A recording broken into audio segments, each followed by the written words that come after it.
Assalamualaikum warahmatullahi wabarakatuh. Perkenalkan, saya Irawati dari Program Studi Manajemen Universitas Pamulang.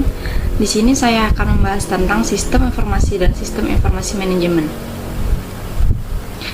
Yang pertama ada pengertian sistem informasi manajemen.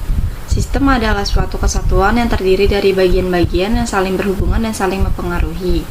Sistem informasi adalah sekumpulan elemen yang saling berhubungan, terintegrasi, yang mengumpulkan, menyimpan, memproses, dan menyebarkan informasi untuk menunjang pengambilan keputusan dan tujuan lain, baik orang maupun organisasi. Sistem informasi manajemen merupakan sistem informasi yang menghasilkan hasil keluaran output dengan menggunakan masukan input dan berbagai proses yang diperlukan untuk memenuhi tujuan tertentu dalam suatu kegiatan manajemen. Pengertian sistem informasi menurut para ahli. Menurut Erwan Arbi, sistem informasi merupakan suatu sistem dalam suatu organisasi yang mempertemukan kebutuhan pengolahan transaksi harian, bantuan dan dukungan operasi. Sistem ini manajerial dari suatu organisasi dan membantu memfasilitasi penyediaan laporan yang diperlukan. Menurut John F. Nash, sistem informasi merupakan kombinasi dari manusia, fasilitas atau alat teknologi, media, prosedur, dan pengendalian yang ditujukan untuk mengatur jaringan komunikasi yang penting, proses transaksi yang tertentu dan rutin, membantu manajemen dalam pemakai magang eksternal, serta menyediakan dasar untuk pengambilan keputusan yang tepat. Sistem informasi memiliki 3 fungsi. Yang pertama, meningkatkan aksesibilitas data secara efektif dan efisien untuk pengguna tanpa perantara sistem informasi. Yang kedua, memberikan produktivitas aplikasi, pengembangan, dan pemeliharaan sistem. Yang ketiga, mengembangkan proses perencanaan yang efektif. Pengertian sistem informasi manajemen menurut para ahli. Yang pertama dari George M. Scott, sistem informasi manajemen adalah serangkaian subsistem informasi secara keseluruhan yang terintegrasi, rasional, dan terpadu, serta dapat mengubah suatu data yang tersedia menjadi suatu informasi melalui suatu proses atau metode yang digunakan untuk peningkatan suatu produktivitas yang cocok dengan gaya kepemimpinan manajer berdasarkan kriteria kualitas yang ditentukan. Yang kedua, Leonardo Hasahatan Siregar. Menurut beliau, sistem informasi manajemen ini sangat berkaitan dengan dunia pendidikan. Sistem informasi manajemen adalah suatu sistem yang terstruktur dan dipakai dalam suatu pengelolaan data berbasis komputer. Menurut Davis, sistem informasi manajemen adalah suatu sistem manusia atau mesin yang terpadu, terintegrat untuk menyajikan informasi guna mendukung fungsi operasi, manajemen, dan pengambilan keputusan dalam sebuah organisasi. Menurut Mukijat, sistem informasi manajemen adalah jaringan prosedur pengolah data oleh suatu organisasi yang disatukan apabila dipandang perlu dengan maksud memberikan data yang bersifat intern maupun data yang bersifat ekstern. Tujuan SIM. Tujuan SIM ini yang utama untuk membantu manajer dalam pengambilan keputusan yang cepat dan tepat melalui penyajian atau penyediaan informasi. Tujuan SIM dibantu untuk menghasilkan atau memperoleh informasi manajemen yang akan digunakan oleh para manajernya dalam pengambilan keputusan. Sistem informasi manajemen berdasarkan aktivitas manajemen.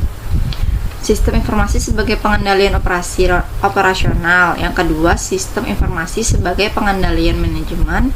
Yang ketiga, sistem informasi sebagai perencanaan strategis. Yang keempat, sistem informasi sebagai manajemen fungsi organisasi. Fungsi SIM dalam perusahaan. Yang pertama, operasional bisnis sangat terbantu. Yang kedua, pengambilan keputusan manajerial menjadi lebih cepat. Yang ketiga, mendukung strategi yang baik karena pencapaian lebih tepat sasaran. Fungsi sistem informasi manajemen yaitu menjamin ketersediaan dan juga kualitas suatu data yang disajikan, memperbaiki produktivitas manajemen dalam penyajian suatu informasi sebagai bahan pertimbangan berbagai macam pengambilan dalam keputusan, sebagai antisipator terjadinya konsekuensi ekonomi suatu sistem informasi yang baru. Berikutnya, klasifikasi sistem informasi manajemen. Ada sistem informasi untuk operasi bisnis atau TPS, yang kedua proses kontrol sistem, yang ketiga office automation system. Manfaat yang didapatkan dari sistem informasi manajemen untuk organisasi, khususnya perusahaan. yaitu dapat berguna untuk mengelola transaksi dan mengurangi biaya, dapat mengembangkan suatu proses perencanaan, mengantisipasi dan memahami berbagai macam konsekuensi ekonomis. Ada lagi macam-macam sistem informasi manajemen. 1. Sistem informasi pemasaran berfungsi untuk menyediakan suatu informasi untuk penjualan, promosi, penelitian pasar, dan sebagainya. Kedua, sistem informasi personalia dapat menyediakan berbagai macam informasi yang berkaitan dengan anggota, pegawai, pengumuman, dan lain-lain. Ketiga, sistem informasi manajemen persediaan dapat menyediakan berbagai macam informasi yang berkaitan dengan persiapan, persediaan, cadangan, dan lain-lain. 4.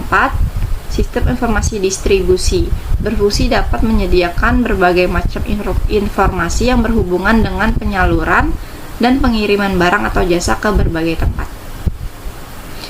Kelima, sistem informasi pembelian dapat menyediakan berbagai macam informasi yang ada hubungannya dengan permintaan barang dari konsumen. Yang keenam, sistem informasi penelitian dan pengembangan menyediakan informasi yang hubungannya dengan analisis data, penyajian data, dan lain-lain. Yang ketujuh, sistem informasi teknik dapat menyediakan berbagai macam informasi yang ada hubungannya dengan sistem-sistem yang ada pada organisasi. Di sini ada komponen sistem informasi manajemen ada 5. Yang pertama manusia, informasi, yang ketiga sistem, yang keempat organisasi manajemen, yang kelima pengambilan keputusan. Karakteristik sistem informasi manajemen. 1. Didasarkan pada suatu perencanaan jangka panjang. Yang kedua, memberikan sebuah pandangan menyeluruh dari dinamika dan struktur organisasi. Yang ketiga, bekerja sebagai sistem yang lengkap dan komprehensif yang mencakup pada semua interkoneksi subsistem dalam organisasi. Yang keempat, direncanakan dengan cara top down. Sebagai suatu pengambilan keputusan atau manajemen harus secara aktif mengambil bagian dan memberikan arah yang jelas pada tahap pengembangan sistem informasi manajemen. Berikut kelebihan sistem informasi manajemen. Poin pertama, perusahaan akan mampu mengidentifikasi kekuatan dan kelemahan mereka. Poin kedua, memberikan suatu gambaran keseluruhan dari perusahaan. Yang ketiga, bertindak sebagai komunikasi dan suatu alat perencanaan. Yang keempat, sistem informasi manajemen bisa membantu suatu perusahaan memperoleh keuntungan yang kompetitif. Cukup sekian penjelasan dari sistem informasi dan sistem informasi manajemen. Untuk memenuhi tugas mata kuliah perencanaan SDM, saya Irawati undur diri. Wassalamualaikum warahmatullahi wabarakatuh.